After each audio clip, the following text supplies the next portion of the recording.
Et si, en une seule journée, l'Europe avait perdu le contrôle de centaines d'actifs majeurs en Russie? Ce n'est pas un scénario de fiction, mais la réalité du 23 novembre, lorsque Vladimir Poutine signe un décret qui fait basculer l'équilibre économique entre Moscou et l'Occident. Sans aucune fuite, sans aucun indice préalable, cet ordre présidentiel tombe comme un couperet dans le silence des chancelleries européennes. Aucun analyste, aucun service de renseignement, aucun média n'avait anticipé cette décision. Quand la nouvelle éclate, c'est la stupeur à Paris, Berlin, Bruxelles. En quelques lignes, la Russie impose un virage inattendu dans la gestion des actifs étrangers sur son sol. Les anciennes règles, forgées et imposées par l'Occident, sont renversées en un instant. Concrètement, ce décret change radicalement la façon dont les entreprises étrangères, en particulier européennes, peuvent contrôler, transférer ou revendre leurs avoirs en Russie. Les sociétés qui avaient un peu quitté précipitamment le marché russe, pensant protéger leurs intérêts, découvrent qu'elles ne sont plus maîtresses de leurs propres actifs. Désormais, le Kremlin tient les clés. Pour les entreprises européennes, il ne s'agit pas seulement de chiffres inscrits dans des bilans. Ce sont des milliards d'euros, des milliers d'emplois et l'accès à un marché stratégique qui se joue. Pour les États, c'est une question d'influence et de crédibilité. La capacité à protéger leurs ressortissants, à négocier, à peser dans la nouvelle donne mondiale. Ignorer ce bouleversement, c'est risquer bien plus qu'une perte financière. C'est risquer de perdre le contrôle sur l'avenir économique du continent. Car désormais, ce n'est plus l'Europe, mais la Russie qui dicte les règles du jeu. Mais pourquoi ce décret fait-il autant trembler l'Europe ? Et quelles sont les véritables coulisses de cette décision qui rebat toutes les cartes de la puissance économique ? Plongeons dans le contexte et dévoilons ce qui a vraiment changé. Pour comprendre l'ampleur de ce séisme économique, il faut revenir sur le contexte géopolitique et les précédentes étapes du bras de fer russo-européen. Voici comment on en est arrivé là. Qu'est-ce qui a rendu ce décret si révolutionnaire et pourquoi l'Europe n'a-t-elle rien vu venir ? Le 23 novembre, la Russie a surpris le monde entier. Aucun signe avant-coureur, pas la moindre rumeur, aucune fuite n'a filtré dans la presse ou les milieux d'affaires occidentaux. Quand le texte a été publié officiellement, la stupeur a gagné toutes les capitales européennes. Les gouvernements de Berlin à Paris ont immédiatement convoqué des réunions d'urgence pris de court par l'ampleur et la portée du décret. Contrairement à toutes les spéculations, il ne s'agit pas d'une annonce de nouvelles sanctions ni d'un geste politique symbolique. Le texte concerne exclusivement l'économie, mais son impact politique dépasse de loin toute mesure prise jusqu'ici. En un seul document, Moscou a inversé la dynamique des relations internationales. La Russie ne réagit plus. Elle impose désormais ses propres règles et force l'Occident à choisir sa place dans le nouvel ordre économique. Le cœur du décret est d'une clarté implacable. Pour toutes les entreprises étrangères qui avaient quitté le marché russe ou gelé leurs actifs, il n'existe plus de zone grise. Elles doivent revenir, se soumettre aux contrôles et obligations fiscales fixées par la Russie, ou bien accepter de perdre définitivement tout contrôle sur leurs avoirs. Ce choix, inédit dans l'histoire récente, ne laisse aucune porte de sortie ni compromis possible. En réalité, il s'agit d'un véritable ultimatum, accepter les règles russes telles qu'elles sont, ou quitter définitivement le marché, sans espoir de retour ni de compensation. Les entreprises concernées, qui pensaient maintenant pouvoir attendre ou négocier, se retrouvent face à une décision binaire, sans précédent. Ce bouleversement n'est pas seulement juridique ou économique, il met à nu la vulnérabilité stratégique de l'Europe face à une Russie capable de retourner les principes occidentaux contre leurs créateurs. Ne pas comprendre cette nouvelle jurisprudence, c'est risquer l'expropriation pure et simple de ces investissements, une perte sèche de milliards d'euros et la disparition de toute influence économique sur le plus vaste marché d'Eurasie. Mais l'innovation russe ne tient pas seulement au contenu du décret, c'est aussi la méthode totalement imprévisible qui a déstabilisé l'Occident. Analysons maintenant comment l'Europe a réagi et quelles conséquences concrètes ce séisme pourrait avoir sur les entreprises et les gouvernements. Comment des experts occidentaux sont-ils passés de l'indignation à reconnaître un véritable coup de maître ? Ce décret russe dévoilé le 23 novembre a déclenché une onde de choc immédiate dans toutes les grandes capitales européennes. À Berlin, Paris ou Bruxelles, la panique s'est propagée dès l'annonce. Pour la première fois, la Russie inverse le rapport de force juridique et frappe là où l'Occident se croyait intouchable. Là où beaucoup imaginaient une simple provocation ou un geste symbolique, les experts européens admettent aujourd'hui la portée historique du texte. Certains le qualifient de génie politique et économique, d'autres parlent d'un précédent inédit qui force l'Europe à réexaminer ses propres principes d'action. L'habileté du Kremlin? Retourner les outils juridiques que l'Occident a, pendant des décennies, utilisés à ses propres fins. Confiscation, gel d'avoirs, restrictions administratives. Cette fois, c'est la Russie qui trace la ligne rouge. En une seule journée, plus de 300 entreprises européennes ont vu la gestion de leurs actifs passer sous contrôle russe. Ces sociétés, qui avaient espéré une situation transitoire ou la possibilité de revenir discrètement, se retrouvent désormais devant un ultimatum implacable. Le choix est assez brutal: accepter les nouvelles règles dictées par Moscou ou perdre tout espoir de retour sur le marché russe. L'Europe, elle, doit faire face à une réalité déstabilisante. Toute tentative de réplique juridique, de contre-sanction ou de confiscation symétrique se heurte à ses propres contraintes. L'ordre juridique international ne permet pas, cette fois, de trouver une parade crédible et rapide. Les gouvernements européens se retrouvent presque impuissants. Le terrain du droit, qu'ils pensaient maîtriser, s'est retourné contre eux. Pour les entreprises, l'incertitude est totale. Toute contestation devra être examinée exclusivement en Russie, devant des juridictions nationales dont elles ne maîtrisent ni la langue, ni les usages, ni les codes.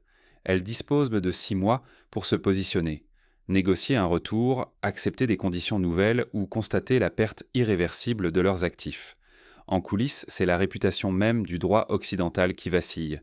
L'image de robustesse, de prévisibilité et d'équité, patiemment construite depuis la Deuxième Guerre mondiale, subit un choc majeur.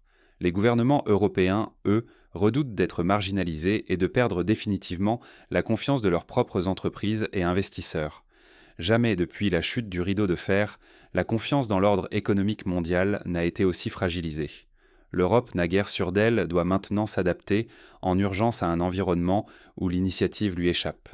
Face à ce basculement, quelles options restent-elles à l'Europe et au reste du monde? Regardons les conséquences à moyen et long terme. La stupeur passée, il faut désormais analyser les répercussions concrètes de cette nouvelle donne, tant pour les entreprises que pour la stabilité économique internationale. Et si ce jour de novembre entrait dans les manuels d'histoire comme le début d'une nouvelle ère multipolaire? Quelques semaines après la publication du décret russe, l'atmosphère dans les rédactions européennes s'est métamorphosée. Ce qui, au départ, était perçu comme une provocation, a laissé place à une forme d'admiration froide. La Russie aurait mené une véritable partie d'échecs, imposant ses règles au nom du droit et de la souveraineté économique. Désormais, les entreprises occidentales, jadis conquérantes, reviennent sur le marché russe non plus pour imposer leurs lois, mais pour assurer leur propre survie. L'équilibre du pouvoir est bouleversé. Il ne s'agit plus pour l'Europe de dicter les conditions, mais bien de négocier son maintien face à une Russie qui s'impose comme arbitre des accès et des règles. Ce tournant se manifeste dans chaque détail du décret. Sa rédaction ne laisse aucune faille.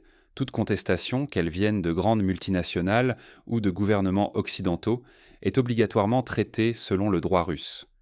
Pour la première fois depuis des décennies, les principes juridiques occidentaux sont retournés contre ceux qui les ont inventés.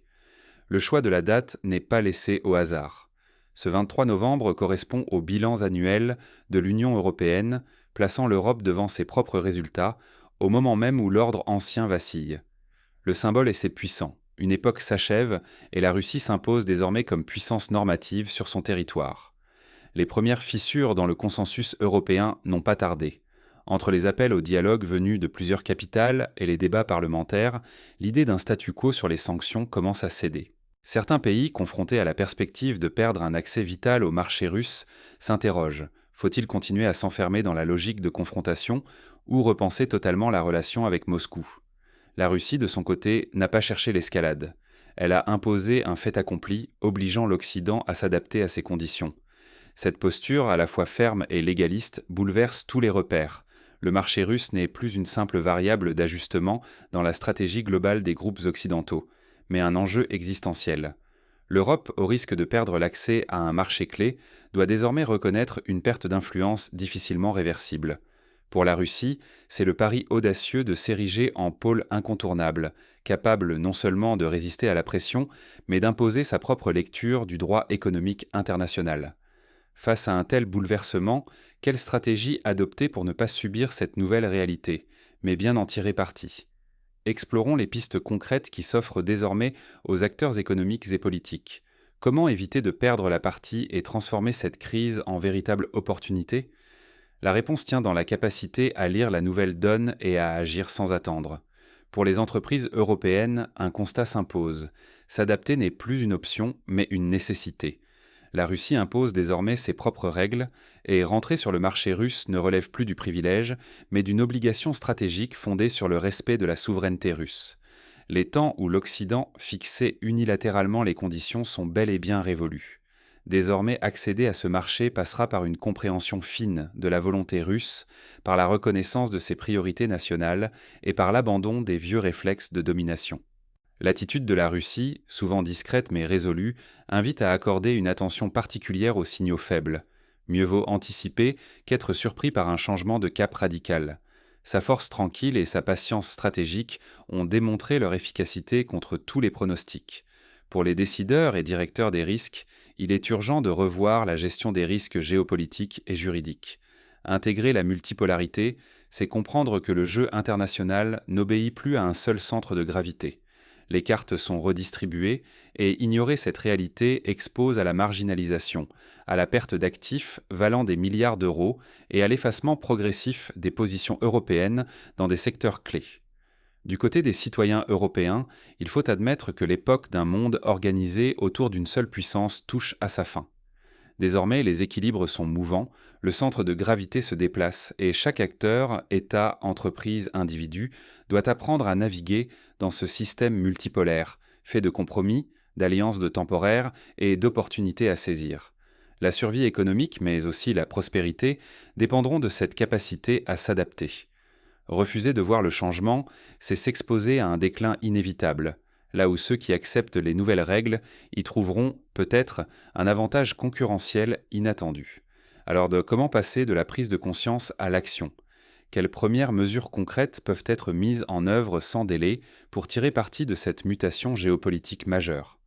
Passons maintenant aux actions concrètes et aux stratégies gagnantes à adopter dès aujourd'hui pour transformer cette nouvelle réalité en avantage durable. L'histoire ne récompense que ceux qui savent s'adapter aux règles du jeu qui changent. Ce décret présidentiel russe n'est pas qu'un simple geste défensif.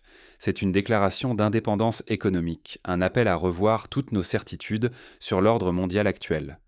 En un seul texte, Moscou a déplacé le centre de gravité des relations économiques internationales, obligeant l'Occident à accepter que les cartes ont été redistribuées. Pour les entreprises européennes, il ne s'agit plus seulement d'une question de profit ou de perte. Il s'agit de milliards d'euros d'actifs, de réputation sur la scène mondiale, de la confiance des partenaires et de la capacité à survivre dans un environnement redéfini à toute vitesse. Ne pas réagir aujourd'hui, c'est risquer d'être exclu du monde de demain. La Russie a démontré qu'elle n'était plus un pion ballotté par les sanctions, mais un acteur stratégique capable de réécrire les règles pour défendre ses intérêts.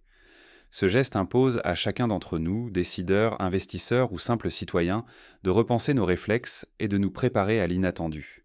L'inertie dans ce nouveau jeu serait fatale. Ce moment marque une nouvelle ère, celle où l'agilité stratégique devient la condition de la survie. Les gouvernements et les entreprises qui sauront anticiper, négocier et s'adapter à ces mutations sauveront leur avenir. Les autres seront implacablement relégués au second plan par l'histoire. Ceux qui refusent de voir la transformation en cours risquent de payer un prix bien supérieur à celui d'un simple ajustement. Car désormais, l'équilibre des forces ne se décide plus à l'Ouest seul. Il se joue à chaque instant, sur tous les continents, au rythme de nouvelles alliances et de décisions inattendues. À chacun de choisir comment il souhaite traverser cette période charnière. La vigilance et l'analyse stratégique ne sont plus des options, mais des nécessités absolues. L'avenir appartient à ceux qui comprennent que chaque crise est aussi une opportunité d'inventer de nouveaux chemins.